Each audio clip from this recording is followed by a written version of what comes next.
Welcome to the Fact Hunter channel. Today we present an episode that deals with American aid to Stalin during World War II. The month after Adolf Hitler launched his invasion of Russia, Harry Hopkins, a trusted civilian advisor to President Franklin D. Roosevelt, flew to Moscow on a top-secret mission. It was late July 1941. Hopkins, wearing a gray felt hat and suit, brought back a letter from Roosevelt to Joseph Vissarionovich Jugashvili, known to the world as Joseph Stalin. The letter proclaimed, "Mr. Hopkins is coming to Moscow at my request to discuss with you the extremely important question of how to mobilize as quickly and most effectively as possible the aid that the United States can repay to your country for the fierce resistance offered to the treacherous aggression of Nazi Germany." This was a radical change in the position of the United States, which had viewed the Soviet Union as an enemy since Stalin and Adolf Hitler signed a non-aggression pact a year ago. The day after arriving in Moscow, 50-year-old Harry Hopkins, the Iowa-born son of a saddler, met with Stalin behind the high, grim walls of the Kremlin.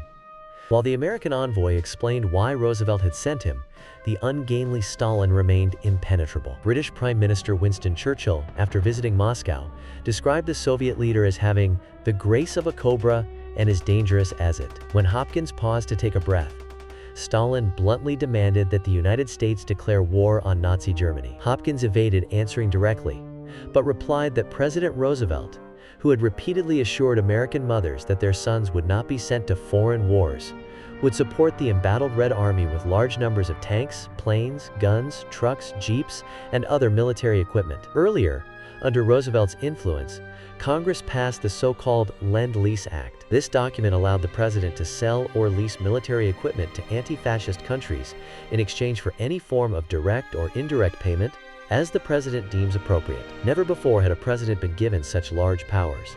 Quote, "Huge naval convoys began carrying military supplies. Joseph Stalin took advantage of the golden era of Lend-Lease to flood Washington with hundreds of Soviet technical experts and government officials. Many of them were spies or intelligence agents. They came in for a hearty spy harvest, and since they were unofficial allies of the United States, few, if any, doors remained closed to them.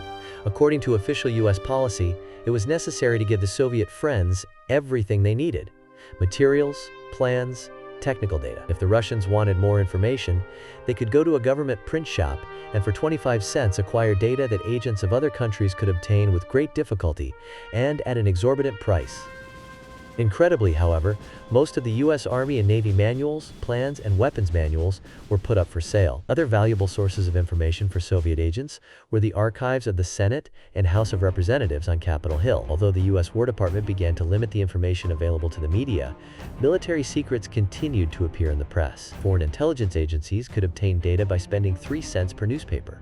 Quote, "The activities of Soviet spies were not limited to Washington. A few months earlier, Russians, arriving in the United States with fake passports, had set up intelligence networks throughout the country. They recruited naive or greedy Americans and infiltrated every department of national economic, governmental, and military life. In Great Falls, Montana, the first stop on the air route leading to Fairbanks, Alaska, and on to Siberia, Major George R. Jordan was the liaison officer between the United States and the Soviet trade mission, which was actually a cover for espionage activities. Jordan took his job seriously, and before the departure of each plane to Alaska, he inspected the luggage of all Russians on board. This conduct greatly angered members of the mission, loudly complaining that their luggage was covered by diplomatic immunity. The Russians resorted to almost overt threats that they would use their influence in Washington to move the major. The latter, however, remained unmoved and continued to carefully inspect the suitcases, bags, and boxes of the departing Russians. After several months of showing Jordan hostility,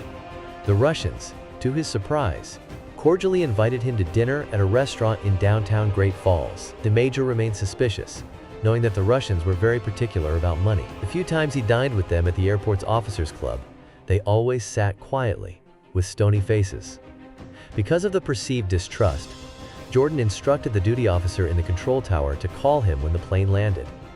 Then he went out to dinner. The party dragged on for a long time. Plenty of vodka was drunk, but Jordan did not drink. Russians toasted Stalin, Roosevelt, Churchill, and other Soviet and American figures. During the toasts, a waiter slipped into the room and asked Jordan to use the phone. An officer from the control tower called. He said the plane had just landed. The major left the restaurant, excusing himself to take care of some urgent business. Jordan drove to the airport and immediately went to the plane's berth. He boarded it and walked to the baggage compartment, where two armed Soviet soldiers were guarding several suitcases. With menacing faces, they tried to block his way. As the major pulled out the luggage, the guards began shouting something about diplomatic immunity. Ignoring their protests, Jordan began inspecting the cheap leather suitcases, tied with strings.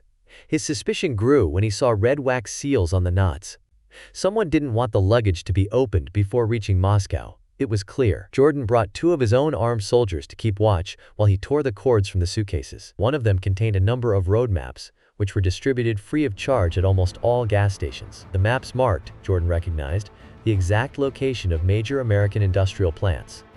Quote, there were also military maps. All the places with top secret printed on them were cut out. So far, Jordan had found nothing to justify confiscating the suitcases and their contents, without raising a huge uproar in Washington and renewed Soviet demands that he be sacked. However, he did not stop his search. Another bag contained printed materials originating in Oak Ridge, Tennessee. They contained terms such as Manhattan Project, uranium-92, neutrons, protons, atomic fission, and cyclotrons. All of these words were incomprehensible to Jordan, who had no idea that Manhattan Project was a code name for a huge plan to build an atomic bomb. The rest of the terms were related to that intention. There was also a copy of a memo from the White House, signed H.H. It proclaimed, "Had a hell of a time taking it from Groves." Again, Jordan had no way of knowing that Groves was Major General Leslie R. Groves, head of the top-secret A-bomb project, whose headquarters were in Washington. Jordan guessed that the Russians had invited him to dinner so that he would not be present when the suspicious materials arrived.